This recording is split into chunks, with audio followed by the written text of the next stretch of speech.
Rate limiting protects your API from overload.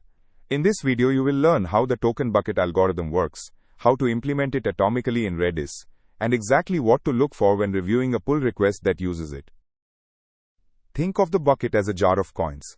Coins refill slowly and steadily, but you can spend a handful at once if the jar is full. This lets well-behaved clients burst briefly, while still enforcing a long-run average rate. Steps 2 through 6, read state, compute the refill, decide whether to allow the request, and write the new state back. All of that must happen atomically.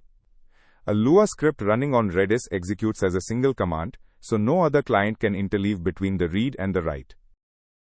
We store each bucket as a hash with a tokens field and a last underscore refill timestamp. HINCRBY decrements the counter in one call, but notice it happily goes negative, so your Lua script must check the value before decrementing and reject the request when tokens are already 0. When reviewing a pull request, look for 4 things. Are the read, compute, and write steps wrapped in a single Lua script? Does every bucket key have a TTL? Is the token count capped at max after a refill? And does the script guard against decrementing below 0? Token bucket gives you smooth, burst-tolerant rate limiting.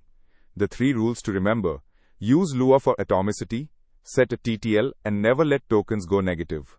Spot any of those missing in a PR, and you have found a real bug.